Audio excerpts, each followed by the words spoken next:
Hey everybody, sorry for the delay. We will jump right in at chapter 12 of The Magician's Nephew. Had a lot going on. Chapter 12 is called Strawberry's Adventure. I love that name. Diggory kept his mouth very tight shut. He had been growing more and more uncomfortable. He hoped that, whatever happened, he wouldn't blub or do anything ridiculous. "Son of Adam," said Aslan, "are you ready to undo the wrong that you have done to my sweet country of Narnia on the very day of its birth?" "Well, I don't see what I can do," said Diggory. "You see, the queen ran away and—" "I asked, are you ready?" said the lion. "Yes," said Diggory. He had for a second some wild idea of saying, "I'll try to help you if you'll promise to help my mother," but he realized in time that the lion was not at all the sort of person one could try to make bargains with. But when he had said yes, he thought of his mother, and he had thought of the great hopes he had had, and how they were all dying away, and a lump came in his throat and tears in his eyes, and he blurted out, "But please, can't you give me something that will cure Mother?" Up till then, he had been looking at the lion's great feet and the huge claws on them. Now, in his despair, he looked up at its face. What he saw surprised him as much as anything in his whole life, for the tawny face was bent down near his own, and, wonder of wonders, great shining tears stood in the lion's eyes. They were such big, bright tears compared with Diggory's own, that for a moment he felt as if the lion must really be sorrier about his mother than he himself was. my son," said Aslan. "I know, grief is great. Only you and I in this land know that yet. Let us be good to one another. But I have to think of hundreds of years in the life of Narnia. The witch whom you have brought into this world will come back to Narnia again, but it need not be yet. It is my wish to plant in Narnia a tree that she will not dare to approach, and that tree will protect Narnia from her for many years. So this land shall have a long, bright morning before any clouds come over the sun. You must get me the seed from which that tree is to grow." "Yes, sir," said Diggory. He didn't know how it was to be done, but he felt quite sure now that he would be able to do it.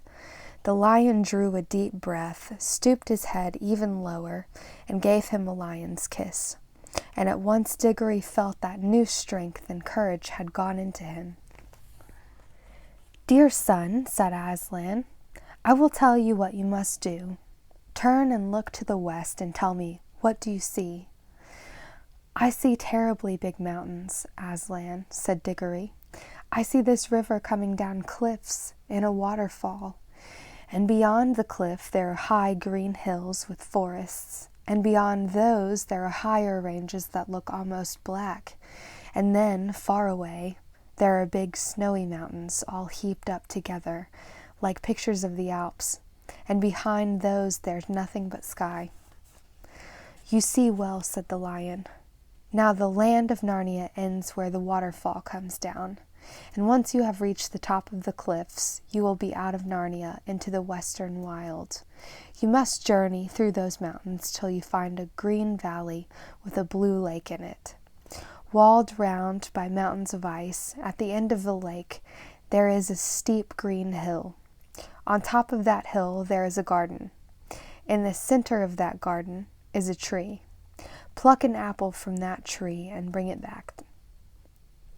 "Yes, sir," said Diggory again. He hadn't the least idea of how he was to climb the cliff and find his way among all the mountains, but he didn't like to say that for fear it would sound like making excuses. But he did say, "I hope, Aslan, you're not in a hurry. I shan't be able to get there and back very quickly." "Little son of Adam, you shall have help," said the lion. He then turned to the horse, who had been standing quietly beside them all this time, swishing his tail to keep the flies off, and listening with his head on one side, as if the conversation were a little difficult to understand. "My dear," said Aslan to the horse, "would you like to be a winged horse?" You should have seen how the horse shook its mane and how its nostrils widened, and the little tap it gave the ground with one back hoof. Clearly, it would very much like to be a winged horse, but it only said, "If you wish, Aslan, if you really mean, I don't know why it should be me, I'm not a very clever horse." "Be winged, be the father of all flying horses," roared Aslan in a voice that shook the ground. "Your name is Fledge." The horse shied, as it just might have shied in the old miserable days when it pulled a hansom. Then it roared. It strained its neck back as if there were a fly biting its shoulders, and it wanted to scratch them. And then, just as the beast had burst out of the earth, there burst out from the shoulders of the Fledge wings that spread and grew, larger than eagles, larger than swans, larger than angels' wings in the church windows. The feathers shone chestnut color and copper color. He gave a great sweep with them and leaped into the air. There's a strawberry turning into Fledge. I think it's strawberry.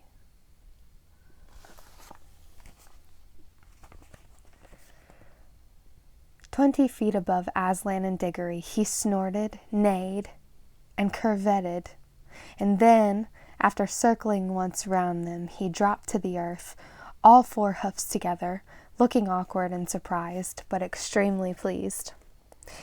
"Is it good, Fledge?" said Aslan. "It is very good, Aslan," said Fledge. "Will you carry this little son of Adam on your back to the valley I spoke of?" "What? Now? At once?" said Strawberry, or Fledge, as we must now call him. "Hurrah! Come on, little one.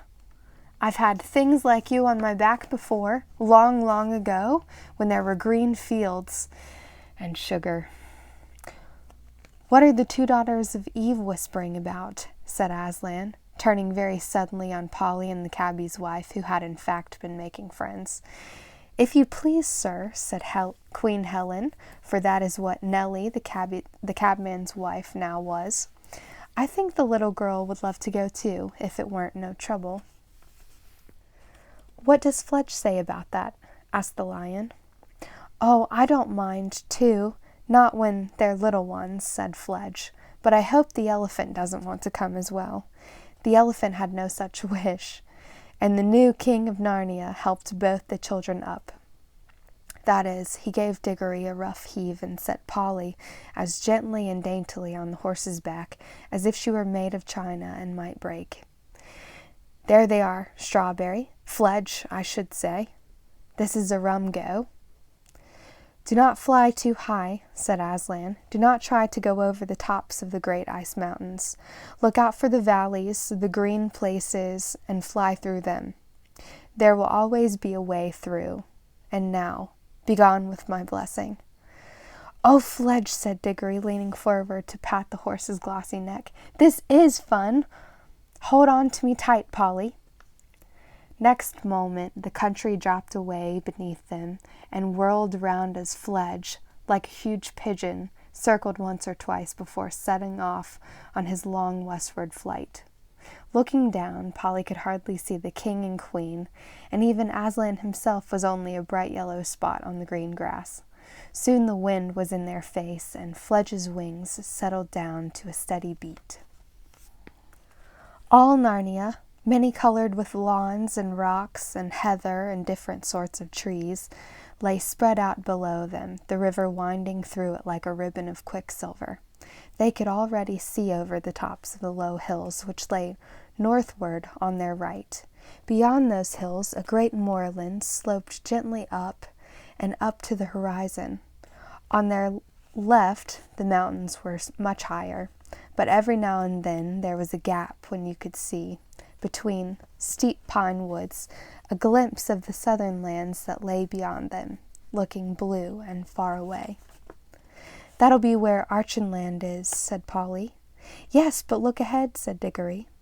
For now a great barrier of cliffs rose before them, and they were almost dazzled by the sunlight dancing on the great waterfall by which the rivers roared and sparkles down onto Narnia itself from high western lands in which it rises. They were flying so high already that the thunder of those falls could only just be heard as a small, thin sound, but they were not yet high enough to fly over the tops of the cliffs. We'll have to do a bit of zigzagging here, said Fledge. Hold on tight. He began flying to and fro, getting higher at each turn. The air grew colder, and they heard the call of eagles far below them.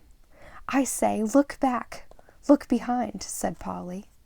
There they could see the whole valley of Narnia stretched out to where, just before the eastern horizon, there was a gleam of the sea. And now they were so high that they could see tiny-looking jagged mountains appearing beyond the northwest moors, and plains of what looked like sand far in the south. I wish we had someone to tell us what all those places are, said Diggory. I don't suppose they're anywhere yet, said Polly. I mean, there's no one there, and nothing happening. The world only began today. No, but people will get there, said Diggory, and then they'll have histories, you know. Well, it's a jolly good thing they haven't now, said Polly, because nobody can be made to learn it. Battles and dates and all that rot. Now they were over the top of the cliffs, and in a few minutes the valley land of Narnia had sunk out of sight behind them. Here's them flying.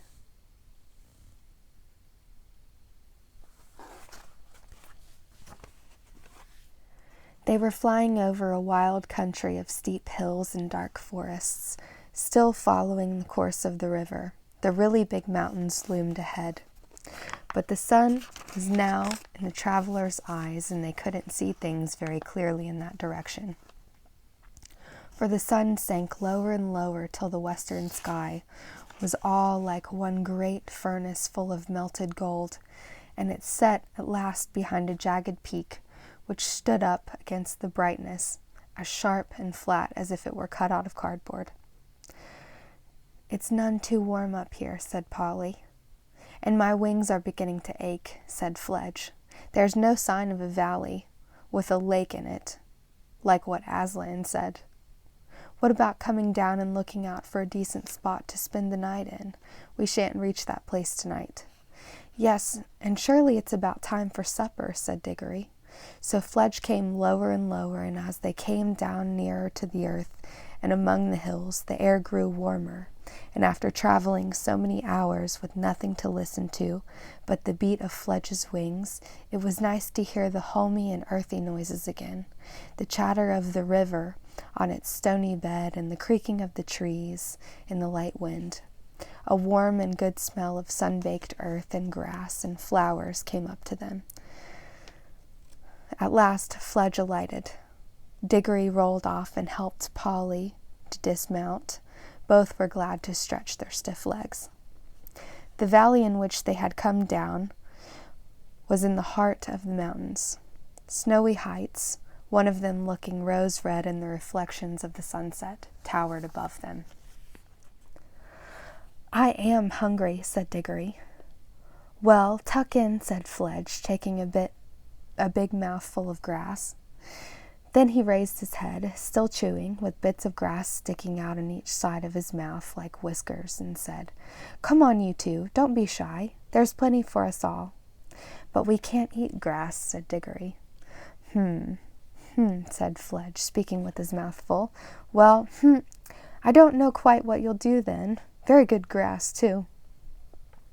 Polly and Diggory stared at one another in dismay. Well, I do think someone might have arranged about our meals, said Diggory. I'm sure Aslan would have, if you'd asked him, said Fledge.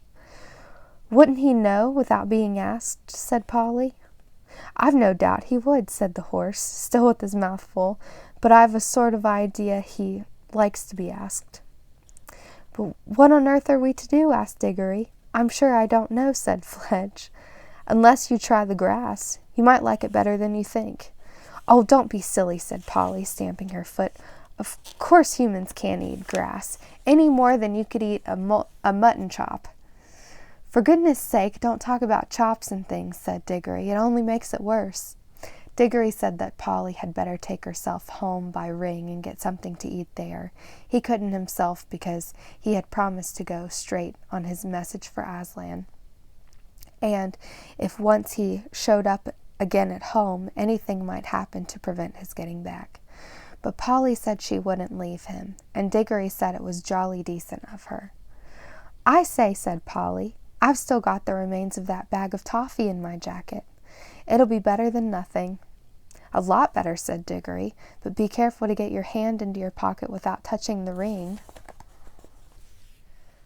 This was a difficult and delicate job, but they were managing it in the end.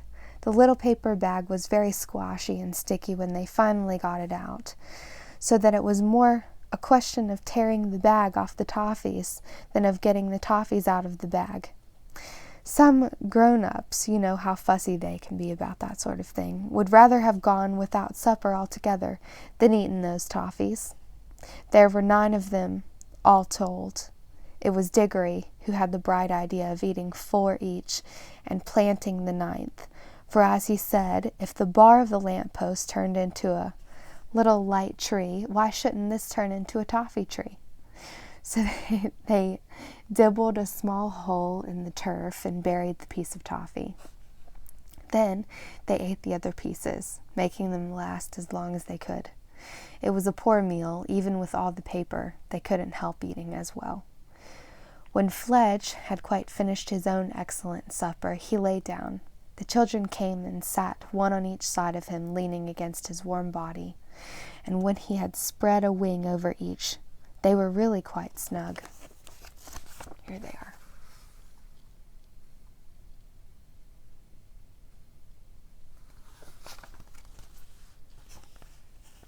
As the bright young stars of that new world came out, they talked over everything. How Diggory had hoped to get something for his mother, and how, instead of that, he had been sent on this message. And they were repeated to one another all the signs by which they know the place they were looking for, the blue lake and the hill with the garden on top of it. The talk was just beginning to slow down as they got sleepy, when suddenly Polly sat up wide awake and said, "Hush!" Everyone listened as hard as they could. Perhaps it was only the wind in the trees, said Diggory presently. I'm not so sure, said Fledge. Anyway, wait! There it goes again. By Aslan, it is something. The horse scrambled to its feet with a great noise and a great upheaval. The children were already on theirs. Fledge trotted to and fro, sniffing and whinnying. The children tiptoed this way and that, looking behind every bush and tree. They kept on thinking they saw things, and there was one time when Polly was perfectly certain she had seen a tall, dark figure gliding quickly away in a westernly direction. But they caught nothing, and in the end Fledge lay down again, and the children re-snuggled, if that's the right word, under his wings.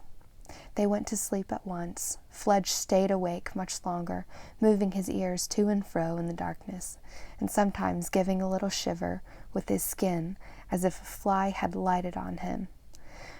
But in the end he slept too.